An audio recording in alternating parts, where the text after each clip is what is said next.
You woke? Time to get up.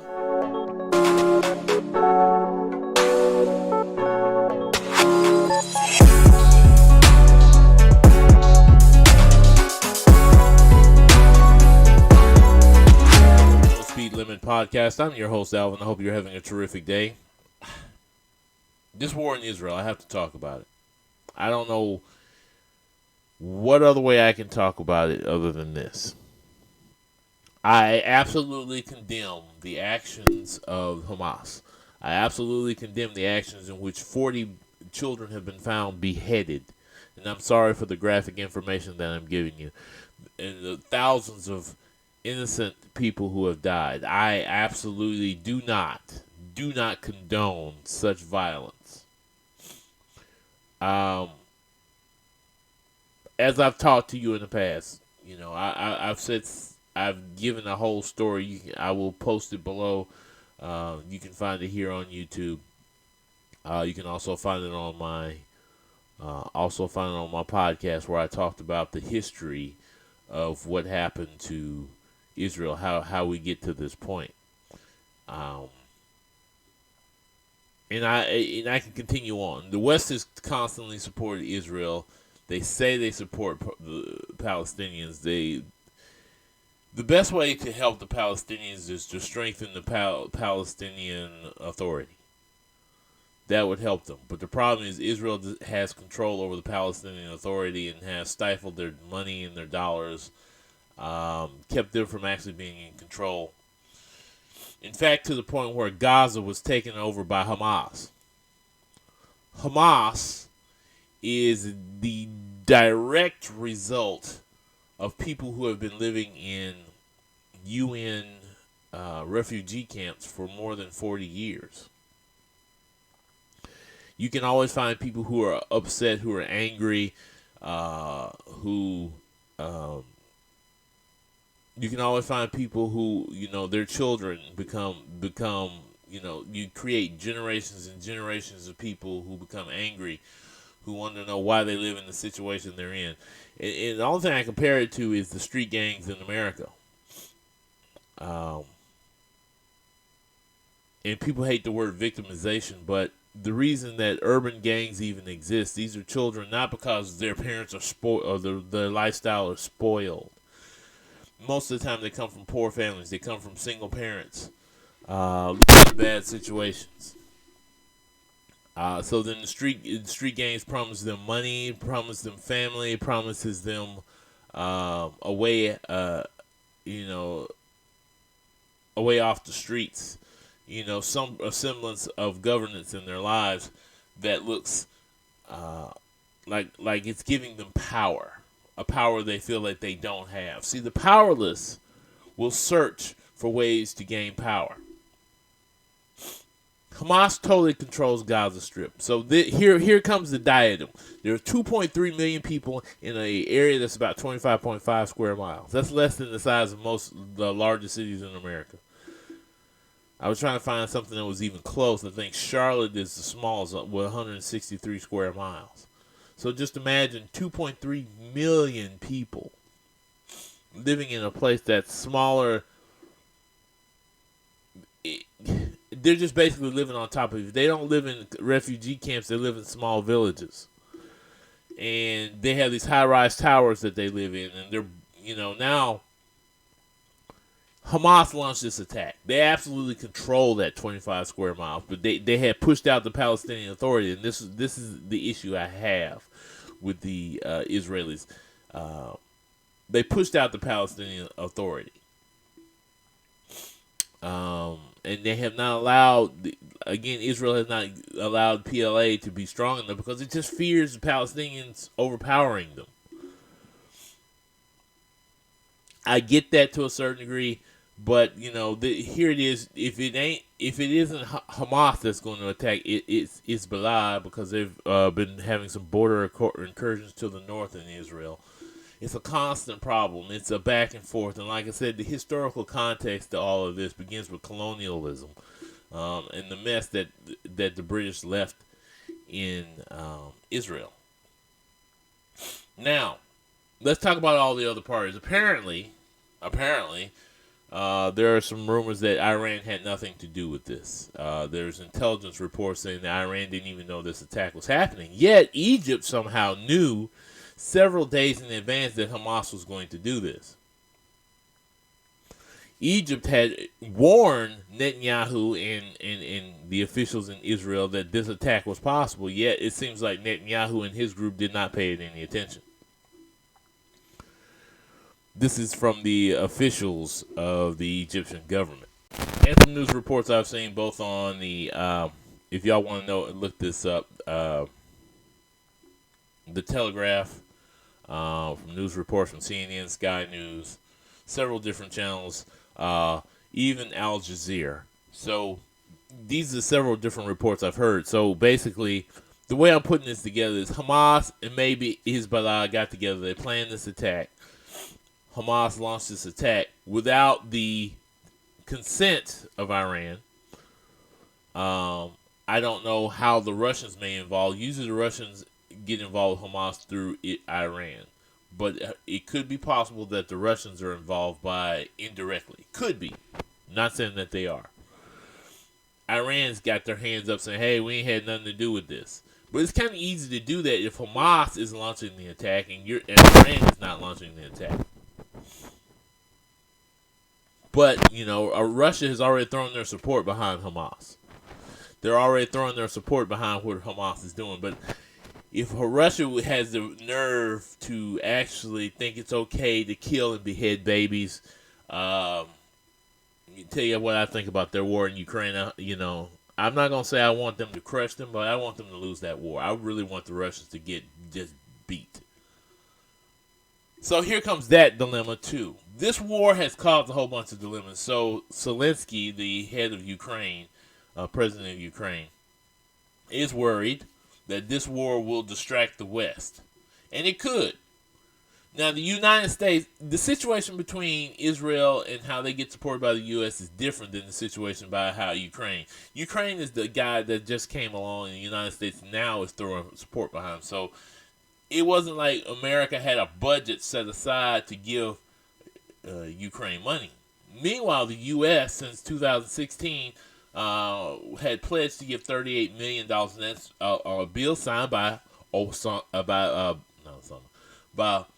Obama, a bill signed by Obama that would give Israel defense funds, basically American money, $38 million. They've got F-35 fighters, that's from the United States. They have American air defense systems. They have a lot of technology and things that the United States have. This is one of those militaries that the U.S. funds. They're very close allies. Israel and the United States are very close allies. So they have all that sophisticated equipment that they have now.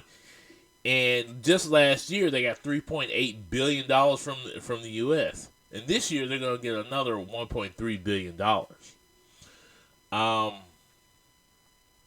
That's why Zelensky's worried, because there are Republicans who are saying we need to cut off funding to Ukraine, but we need to continue to fund Israel because Israel is under such stress. Here's the thing. Of all the neighbors that Israel borders on, they could beat every last one of them. There's nobody on their border that can actually beat them. Now, together, that would be a problem.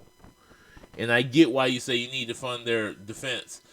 But technology-wise, unless Saudi Arabia and maybe Iran come along, the bordering states, the basic Syria, no chance against Israel. Lebanon, no chance. They've been invaded twice within the past 20 years by Israelis. They don't have a chance. Egypt most likely is not going to. They've had an ongoing treaty with Egypt with Israel. In fact, Egypt gave intelligence to Israel about this recent attack. So I don't think that's going to be a problem either.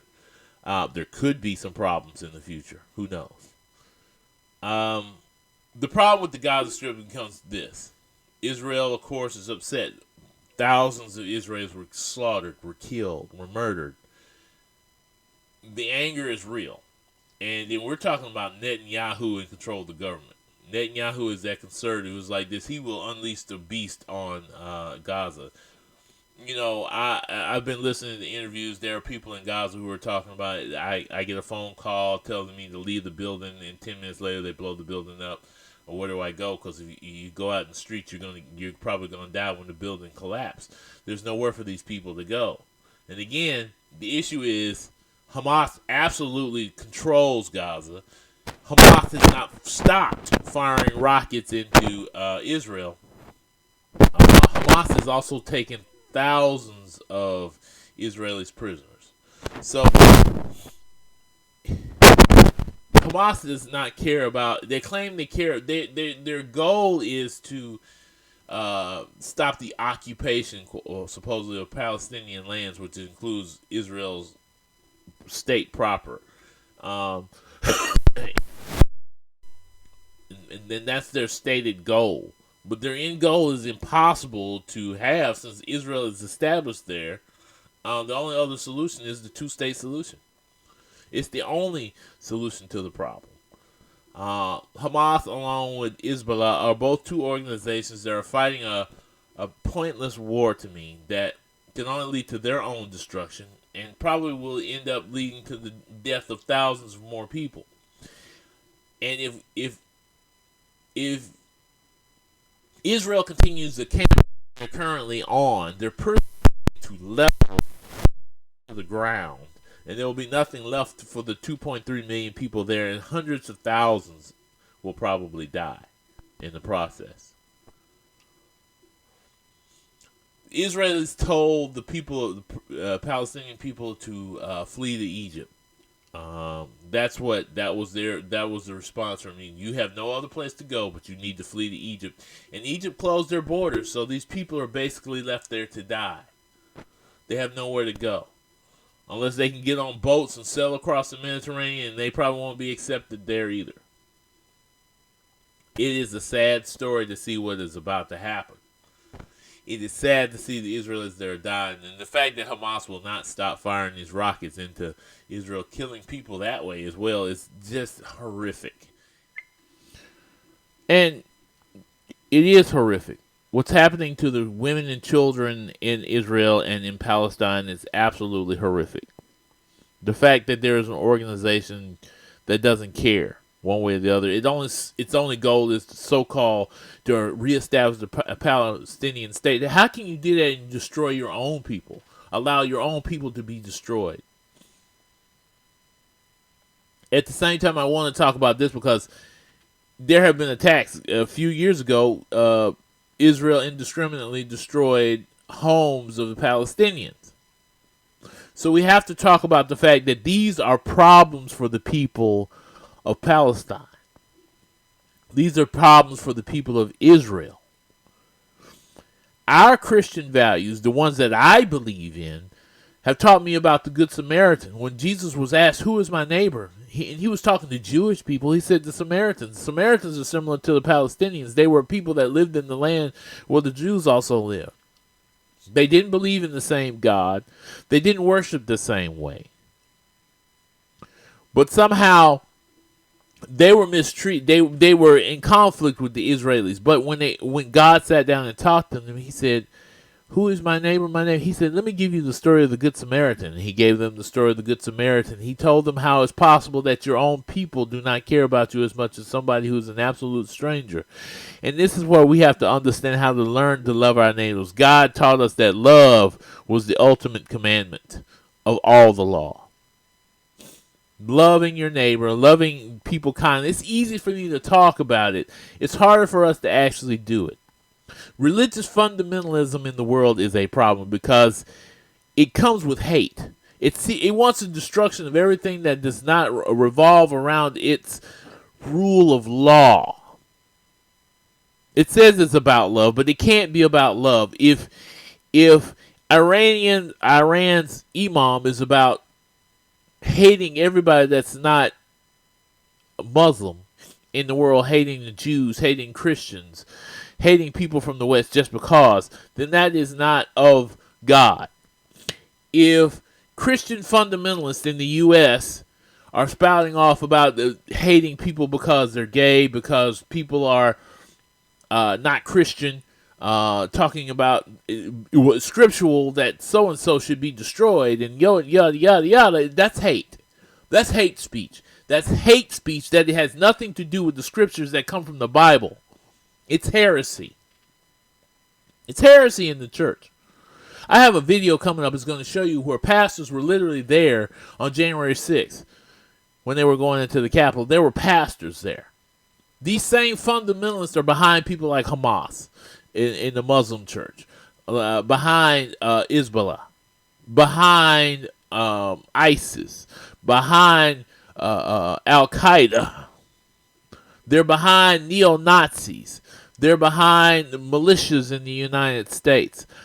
They are the same type of people. We have to root that out in our church. Not that we have to hate these people, but we've got to get that out of our minds, out of our mindset.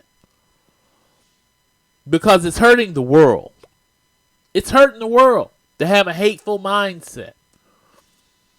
Whatever anger that you have possessed from the life you grew up, you need to let that go and stop blaming others and fix yourself. It is always an internal thing of repairing oneself. If one learns to love themselves, then they will love everybody else. I can get on this bully pulpit and talk about this situation. All I want to do is pray for the people of Israel. I want to pray for the people of Palestine. I want peace for them both. There are good people in bad places. And there are bad people in good places. Hamas needs to stop launching the rockets at the Israelis because it's killing civilians in Israel. It's causing unnecessary death. And in turn, it's also killing Palestinians because Israel ends up dropping bombs on their buildings. And these people have nowhere to go. Eventually, they will starve because they've turned off the lights. They've turned off the water. They've turned off the gas. Medical supplies are in short supply. I've seen stories from doctors that are in that area. This has to end.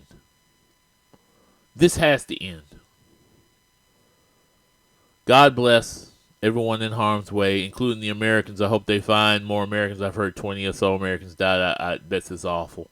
I hope this ends soon. I hope this is over very soon. And y'all have a peaceful, wonderful day. If you like this video, please make sure you like, share, subscribe. I do have other videos coming up soon. So that's why it's important that you hit that subscription button. And make sure you also hit that notification button so that next time a video is dropped, you'll be there to get it. Peace.